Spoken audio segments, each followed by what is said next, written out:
সম্পূর্ণ মুছে ফেলেছিলেন নিজের আসল পরিচয়, তবে শেষ মুহূর্তে একটি তিল বাতিলে ধরা খেলেন শহীদ রাষ্ট্রপতি জিয়াউর রহমানের খনি মুজাফফর নামের বাংলাদেশি মির্জাফর। দীর্ঘ ৪৫ বছর নিজের পরিচয় গোপন রেখে আইন শৃঙ্খলা রক্ষাকারী বাহিনীকে ফাঁকি দিয়েছিলেন শহীদ রাষ্ট্রপতি জিয়াউর রহমান হত্যা মামলার দণ্ডপ্রাপ্ত আসামি মেজর অবসরপ্রাপ্ত মুজাফফর হোসেন। তবে শেষ মুহূর্তে নিজের পরিচয় জানাতে গিয়ে একটি করা ভুলই তার ছদ্মবেশের অবসান ঘটায়। সেই সূত্র ধরে রাজধানী বনানীর একটি বাসায় অভিযান চালিয়ে তাকে গ্রেফতার করে ডিবি পুলিশ।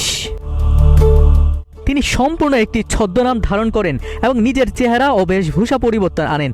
দীর্ঘ ৪৫ বছর তার পারিবারিক যোগাযোগ এবং পুরনো চেনা পরিমণ্ডলগুলোর সঙ্গে ধরনের সম্পর্ক বিচ্ছিন্ন করে ফেলেছিলেন, যাতে কোনোভাবেই তাকে কল ট্র্যাকিং বা নজরদারির মাধ্যমে তার সন্ধান না মেলে। জীবনের শেষ ভাগে এসে তিনি অত্যন্ত গোপনে বাংলাদেশে ফিরে আসেন। বসবাস শুরু করেন রাজধানীর সবচেয়ে সুরক্ষিত ও অভিজাত এলাকাগুলোর একটি বনানীতে। একজন সাবেক কর্মকর্তা হিসাবে এই এলাকাটি তার বেশ পরিচিত হলেও সেখানে তিনি নিজেকে একজন সাধারণ বয়োবৃদ্ধ এবং রাজনীতি বিমুখ নাগরিক হিসাবে পরিচিত করে তুলেছিলেন।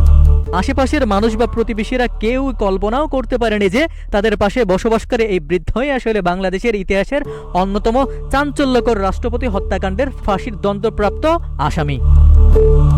এতদিন পর কিভাবে ধরা পড়ল ইতিহাসের এই খলনায়ক?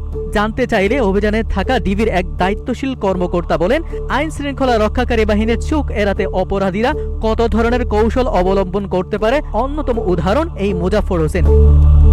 নিজের অববয়, চালচলন, এমনকি পেশা ও বাসস্থান পরিবর্তন করে দীর্ঘদিন একটি সম্পূর্ণ ভিন্ন পরিচয়ে ছদ্মবেশে অবস্থান করছিল। এই কারণে পুলিশ ও গোয়েন্দা বাহিনীর কাছে কোনো স্পষ্ট ধারণা ছিল না। তবে অপরাধ যতই নিখুঁত হোক না কেন, অপরাধীর কোনো চিহ্ন বা সূত্র থেকেই যায়। এটাই নির্মম পরিণতি, আর সেই সূত্র ধরে এত বছর পর ডিবি তাকে গ্রেফতার করতে সক্ষম হয়েছে।